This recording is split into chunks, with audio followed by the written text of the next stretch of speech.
Você pode curtir o vídeo, compartilhar e se inscrever no canal. Gratidão! Olá, Isabel, tudo bem? Bem-vinda ao canal Arquiteta Pedagógica. Eu sou a Maciela e assim, com imenso prazer e alegria que eu te recebo aqui para trazer uma fala. Mas antes de tu trazer tua fala, Isabel, eu gostaria muito que tu nos informasse sobre a tua vida profissional dentro da comunidade escolar, porque eu sei, Isabel, que tu tem uma trajetória muito, não digo longa, mas muito vivenciada mesmo, de experiência dentro dessa comunidade escolar. Por quê? Porque tu transitou em todos esses universos. Boa tarde, Maciela. Boa tarde a todas as pessoas que estão nos ouvindo, nos escutando hoje. Como a Maciela mesmo falou, é uma conversa que nós teremos hoje. Eu me chamo Maria Isabel Nogueira Soares, mais conhecida por Isabel Nogueira.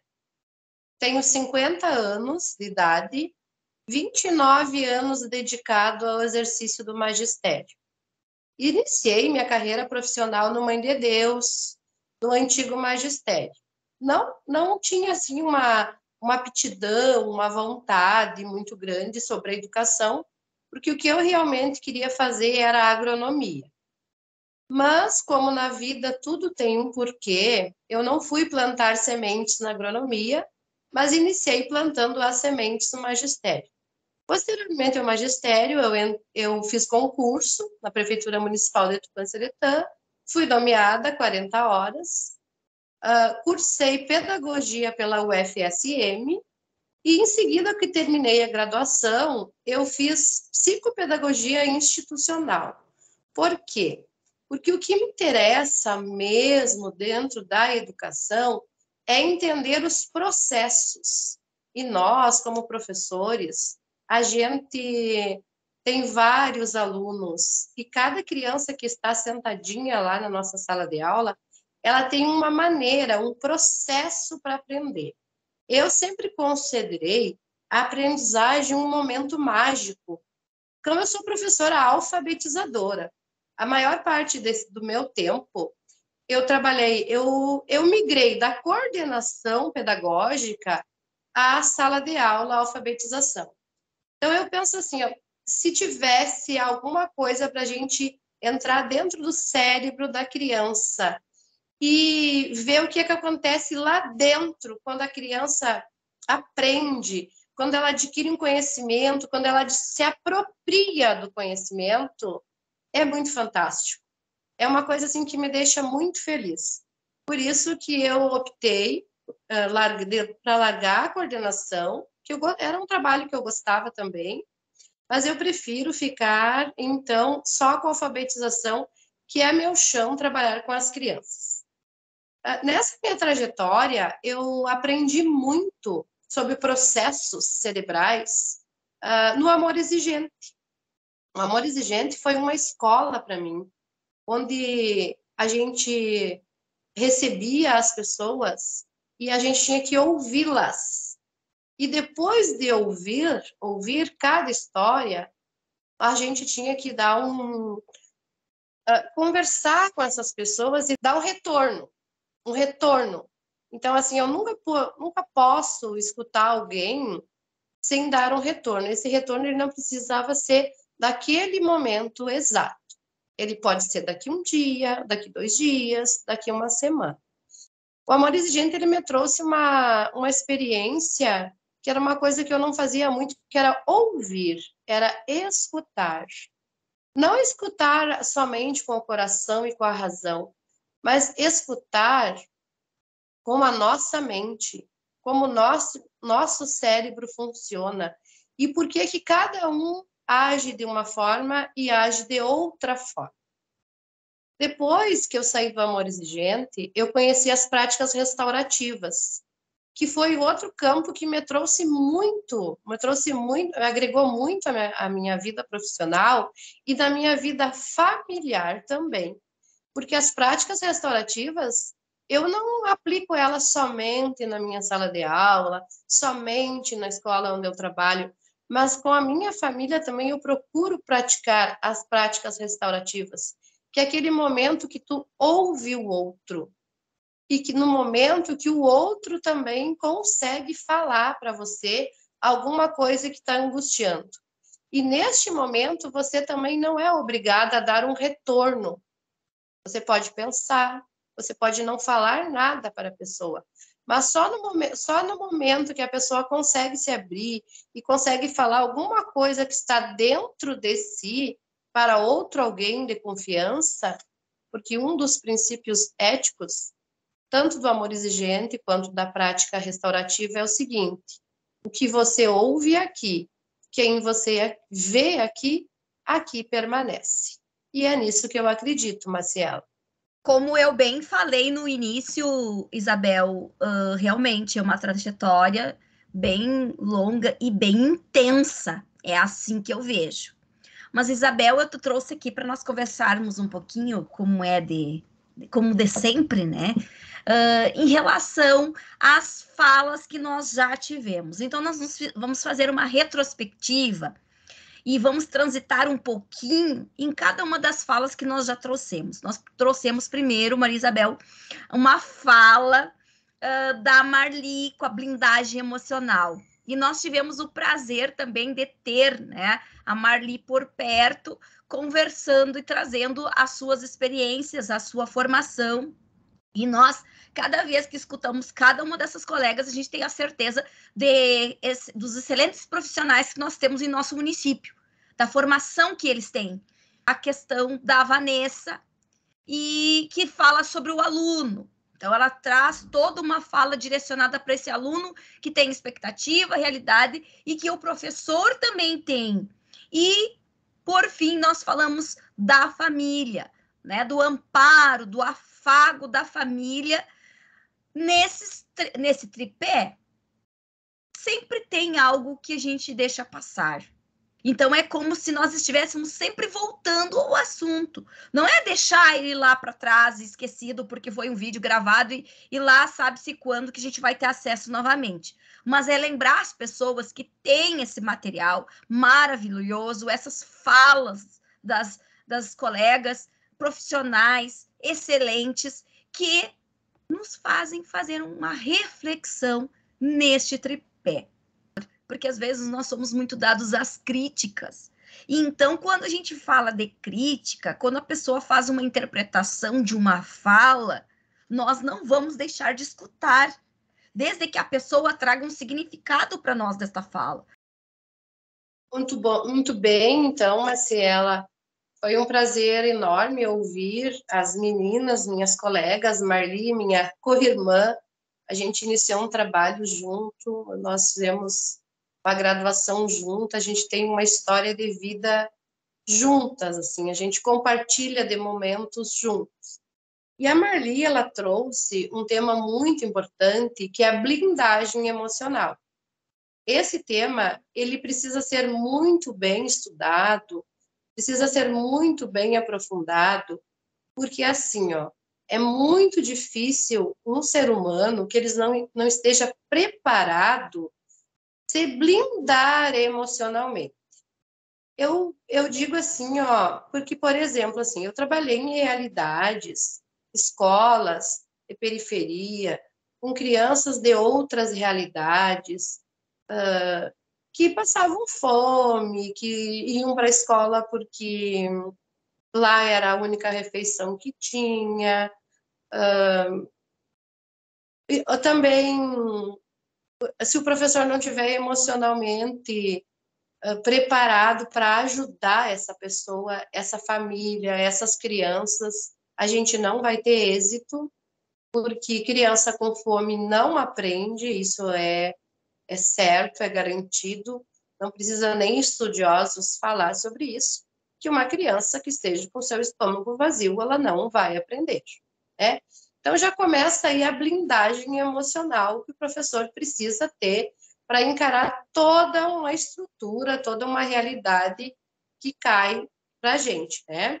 Eu aprendi muito sobre blindagem emocional, também no Amor Exigente, volto a falar sobre isso, que foi uma escola para mim, onde a gente escutava os problemas das pessoas e precisava se blindar para não ser afetado emocionalmente por toda aquela carga que as pessoas trazem. Eu te digo assim, ó, Maciela, de coração, que não é fácil. E para nos blindarmos emocionalmente, nós temos que estar muito bem. A gente tem que estar bem. A gente tem que chegar na escola, onde a gente trabalha, e a gente tem que ser amparado pela coordenação, pela direção, porque somos seres humanos. E é nós que vamos receber 20 crianças que chegam nas nossas mãos com toda aquela expectativa que a Vanessa falou na fala dela, né? As crianças, elas chegam com muita expectativa na escola, elas sonham com isso, com a chegada da escola, toda aquela primeira semana é uma realidade tão boa, é a compra de material, é imaginar a professora. Tem famílias que já contam, a criança está lá no pré e ela já está pensando, a prof. X vai ser professora do meu filho no ano tal. E acontece daí que a professora X não consegue ser a professora do filho no ano tal, e aí já causa uma frustração, um rebuliço bem grande entre famílias e entre as crianças. Os professores também. Os professores também, eles chegam com muita expectativa. A expectativa dos professores, acredito que ela é maior até do que os alunos. Porque mesmo que a coordenadora diga, olha, Isabel, esse ano você vai pegar uma turma diferente, é uma turma difícil, é uma turma mais fraca, o professor, ele não interioriza isso. Ele não pensa que a turma é difícil. Ele não pensa que a turma é mais fácil. Não, jamais. O professor idealiza aquela turma. É a turma dele. São aquelas crianças que ele vai trabalhar 200 dias letivos. Quantas coisas maravilhosas nós vamos fazer com essas crianças? Quantos projetos, quanta coisa legal, quantos passeios, quanta aprendizagem a gente vai fazer. Quando a gente chega na realidade, a gente vai aos poucos conhecendo. Eu costumo dizer para as gurias novas que estão chegando, que a gente já tem um tempo maior, que em 2 semanas aquela turma ela não é mais da Prof. X, ela é da Prof. Y. Em 2 semanas as crianças entram no nosso ritmo também. Mas nós, enquanto professores, as nossas expectativas, muitas vezes, elas são frustrantes na questão familiar. Quando as famílias, elas não dão o respaldo, quando as famílias elas não procuram o professor, quando as famílias elas não entendem que o professor está pedindo socorro, que o seu filho está lá na sala de aula e ele não está tendo um rendimento, que o seu filho está lá na sala de aula e o rendimento dele está pouco, está baixo, não está o esperado, é preciso correr atrás dos profissionais da saúde, é preciso correr atrás de toda uma gama de ajuda que o nosso município oferece, graças a Deus, é o CAI, é psicóloga, são neuros que precisam ir para outra cidade. Quando a família ela não entende a fala do professor, quando a coordenação pedagógica não consegue atingir essa família, a nossa frustração ela é muito grande, porque a gente sozinho não consegue nada. A gente trabalha em equipes. E a equipe é que faz a descoberta dessa criança, o porquê que essa criança não está rendendo. E é muito frustrante para o professor quando ele descobre que a turma é uma turma que poderia estar bem mais avançada, poderia estar num nível de aprendizagem bem mais avançado, mas ela esbarra em alguns diagnósticos, atrasa um tempo, né? Então, essa eu falo, assim, da frustração que a gente tem. Puxando um gancho para a fala da Fran, que, olha, foi excelente. Eu espero, assim, que agora os pais, que começou as aulas mesmo, de verdade, que os pais entrem lá no link, assistam a Fran falar, porque a Fran falou como a família, aquela família que está lá junto com o professor, está lá entendendo as demandas que esse professor tem, está lá entendendo que a fala do professor ela é importante, que a visão do professor sobre aquela criança ela é importante, mesmo que a gente não possa escrever nada no papel, mesmo que a gente saiba, tem que encaminhar para um neurologista, porque eu desconfio isso e aquilo, aquele outro, a gente não pode nem falar, mas quando a criança ela é encaminhada para um profissional responsável e sério, o avanço ele é muito significativo. E eu sei que nós, enquanto professores, a gente não tem a soberba de dizer que ensina, que alfabetiza, que faz isso, que faz aquilo. Nós propiciamos momentos de aprendizagem. São as crianças que aprendem. São as crianças que buscam o conhecimento. São as crianças que descobrem. Nós somos mediadores. Nós estamos lá para fazer uma mediação, para trabalhar, para incentivar, para fazer com que as crianças avancem para o próximo ano, com conhecimento. Mas a gente não faz nada, nós não fazemos nada, porque nós somos mediadores. A nossa função é mediar o conhecimento.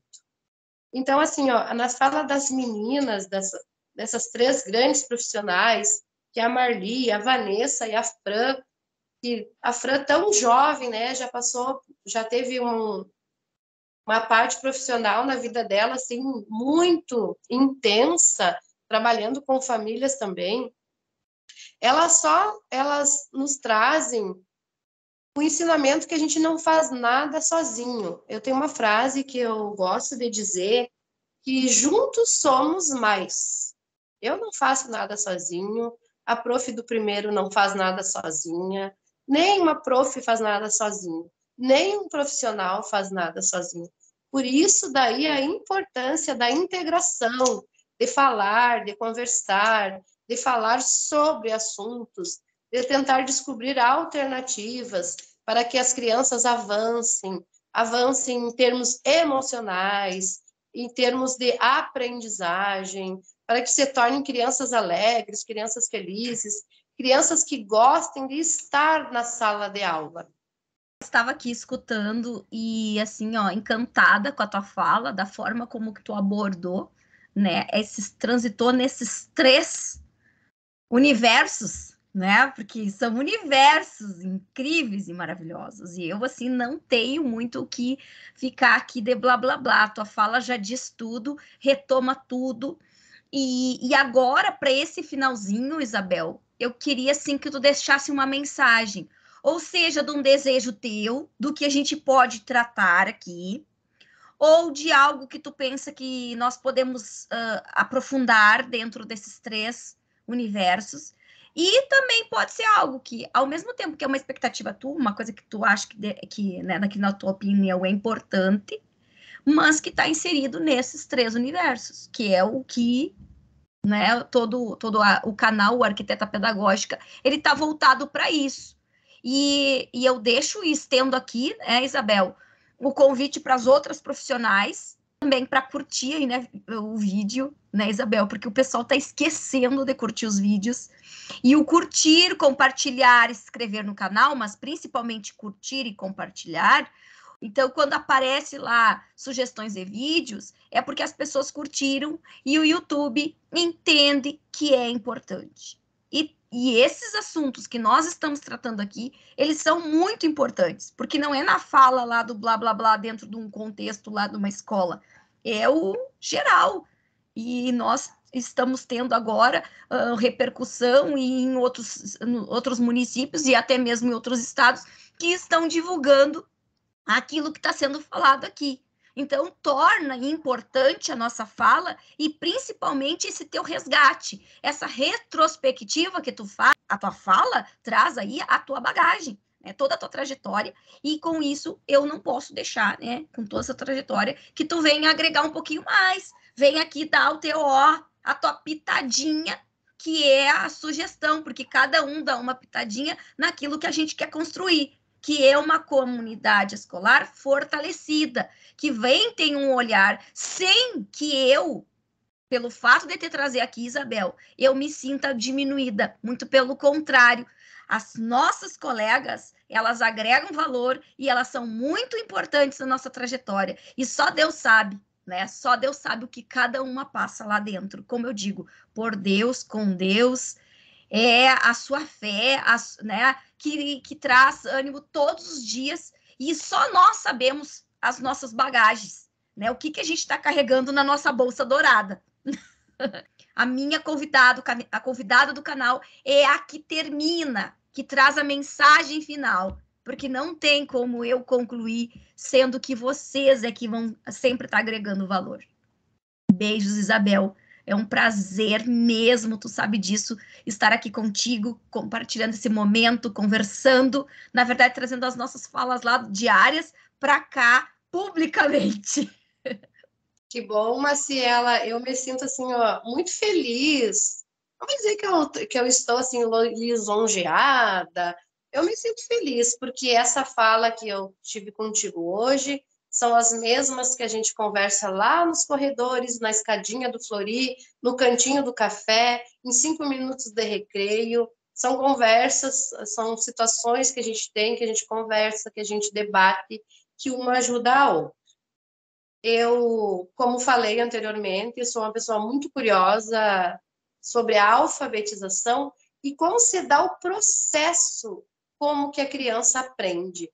Porque eu acredito que a alfabetização ela não é só lá no primeiro, no segundo ano. Tem crianças lá no 8º, no 9º ano, que quando descobrem um conteúdo de matemática, que eles aprendem aquele conteúdo, que eles se apropriam do conteúdo, e dizem, eu aprendi, eu sei, agora eu sei. É uma alfabetização. Quando um jovem descobre algo na internet, que ele se apropria daquele conhecimento, é uma alfabetização, ele está se alfabetizando na internet. Então, para mim, isso é muito importante. Eu tenho escutado muitos vídeos de neuroalfabetização, eu tenho procurado para esse lado. Eu acredito que o professor é o único profissional que ele transita em todos os métodos. Chega um método novo, o professor se apropria, o professor vai, o professor diz, não, esse aqui não é bom, esse é bom, eu vou seguir por aqui, porque assim meu aluno aprende melhor, é assim que eu acho que aprende. Um é mais de brincar, o outro é mais de trabalhar sério, um é demais de fazer a criança descobrir por si só, o outro lança mais ajuda, mas o professor, ele é fantástico. Ele é fantástico em termos de se adaptar. O profissional que mais tem poder de adaptação é o professor, porque ele se adapta às mudanças que chegam. Foi quando você falava lá no início, que eu achava muito legal, vamos parar de mimimi, vamos para o colégio, vamos parar de mimimi. O relógio está aí, o relógio ponto está aí, a gente tem que bater o relógio ponto, é a modernidade chegando nas nossas escolas. Então, teve alguém que teve um sustinho, um medinho, não gostou, e a gente encarou, foi lá, o relógio ponto está aí, e eu deixo assim como mensagem final para as pessoas que estão nos escutando, é que não desacreditem das suas crianças. Não digam para as suas crianças, você não sabe. Eles sabem.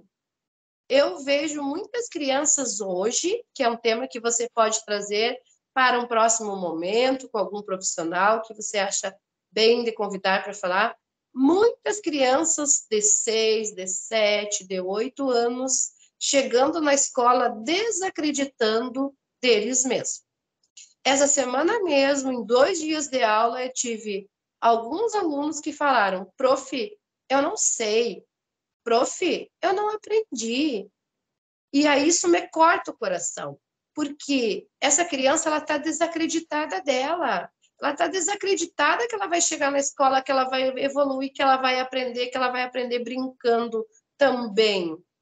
Daí eu digo para a criança, você sabe, você é inteligente, você vai descobrir, a gente vai descobrir junto, a gente tem um ano todo de segundo ano para a gente descobrir.